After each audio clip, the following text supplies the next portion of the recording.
ლაგოდეხის სამუსიკო სკოლის გოგონათა გუნდი საქართველოს ბავშვთა და ახალგაზრდული საგუნდო ჯგუფების მე-9 ეროვნული კონკურსის საპრიზო ადგილის მფლობელი გახდა.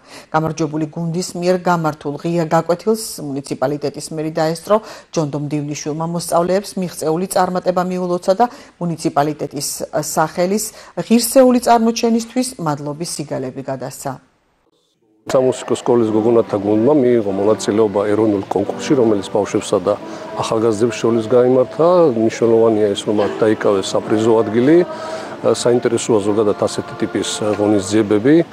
წარმოჩენილი იქნა ჩვენი მუნიციპალიტეტის შემოქმედებითი კუთხით. მინდა მადლობა გადაუხადო მშობლებს, ბავშვებს და პედაგოგებს ამ მნიშვნელოვანი მიღწევისათვის.